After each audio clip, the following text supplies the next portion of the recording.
बारामती दौंड इंदापूरमध्ये शालेय बस तपासणी मोहीम, नियमभंग करणाऱ्या 15 वाहनांवर कारवाई। बारामती दौंड आणि इंदापूर तालुक्यात शालेय विद्यार्थ्यांच्या सुरक्षेसाठी उपप्रादेशिक परिवहन कार्यालयाने विशेष तपासणी मोहीम राबवली आहे। या मोहिमेत एकूण 77 शालेय बसेसची तपासणी करण्यात आली असून नियमांचे उल्लंघन करणाऱ्या 15 वाहनांवर कारवाई करत 67,500 रुपयांचा दंड वसूल करण्यात आला आहे। या तपासणी दरम्यान बसचे योग्यता प्रमाणपत्र, विमा प्रदूषण नियंत्रण प्रमाणपत्र तसेच इतर कागदपत्रांची पडताळणी करण्यात आली। मुदत संपलेली कागदपत्रे किंवा रस्ता सुरक्षा नियमांचे पालन न करणाऱ्या वाहनांवर दंडात्मक कारवाई करण्यात आली। तसेच मोटार वाहन निरीक्षकांनी शाळांना भेट देत बस नियमावलीचे पालन करणे, कागदपत्रांचे नूतनीकरण करणे आणि रस्ता सुरक्षा नियम पाळणे याबाबत शाळा व्यवस्थापक व वाहन चालकांना सूचना दिल्या। दरम्यान पालक आणि नागरिकांच्या मागणीचा विचार करून ही मोहीम राबवण्यात आली असून विद्यार्थ्यांच्या परीक्षा संपल्यानंतरही ही विशेष तपासणी मोहीम सुरूच राहणार असल्याची माहिती उपप्रादेशिक परिवहन अधिकारी सुरेंद्र निकम यांनी दिली आहे।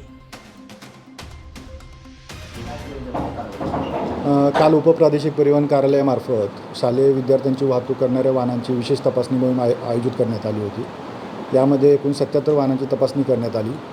त्यामध्ये 15 वाहने दोषी आढळली। अशा या 15 वाहनांना या कार्यालयामार्फत मेमो देण्यात आला। त्याच्यामध्ये एकूण 67,500 रुपये दंड वसूल करण्यात आला।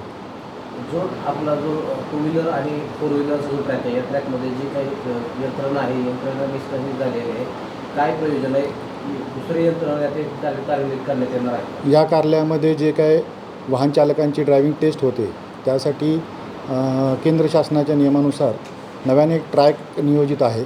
त्या ट्रॅकचं कामकाज सुरू झालेलं आहे। ADTT नावाने तो ट्रॅक तयार होतो आहे आणि पुढील 6 महिने ते 1 वर्षामध्ये तो ट्रॅक कार्यान्वित होईल आणि त्याच्या माध्यमातून आपण टेस्ट कार्यान्वित करणार आहोत।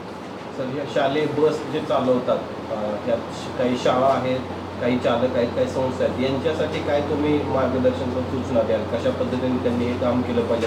कारण अधूनमधून अपघात देखील होत आहेत या बसच्या माध्यमातून। महाराष्ट्र शासनाची शालेय बस नियमावली 2010 साली कार्यान्वित करण्यात आलेली आहे। या नियमावलीमध्ये काही जे नियम दिलेले आहेत त्या नियमांचं पालन करणं अत्यंत आवश्यक आहे।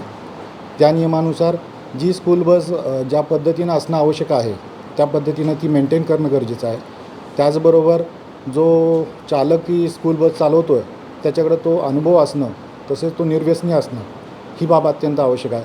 त्याचबरोबर त्या वाहनाची सर्व कागदपत्र ही वैध असणं अत्यंत आवश्यक आहे। त्याचबरोबर जर वाहनामध्ये 12 किंवा त्याच्यापेक्षा जास्त विद्यार्थी वाहतूक होत असेल तर अशा वाहनांमध्ये एक अटेंडंट असणं अत्यंत आवश्यक आहे। तर स्कूलचे जे मुख्याध्यापक असतील किंवा शालेय शिक्षण विभाग असेल आणि आमचा विभाग यांच्यामार्फत याची योग्य ती तपासणी करून त्या नियमांचं पालन होते की नाही हे पाहणं अत्यंत आवश्यक आहे।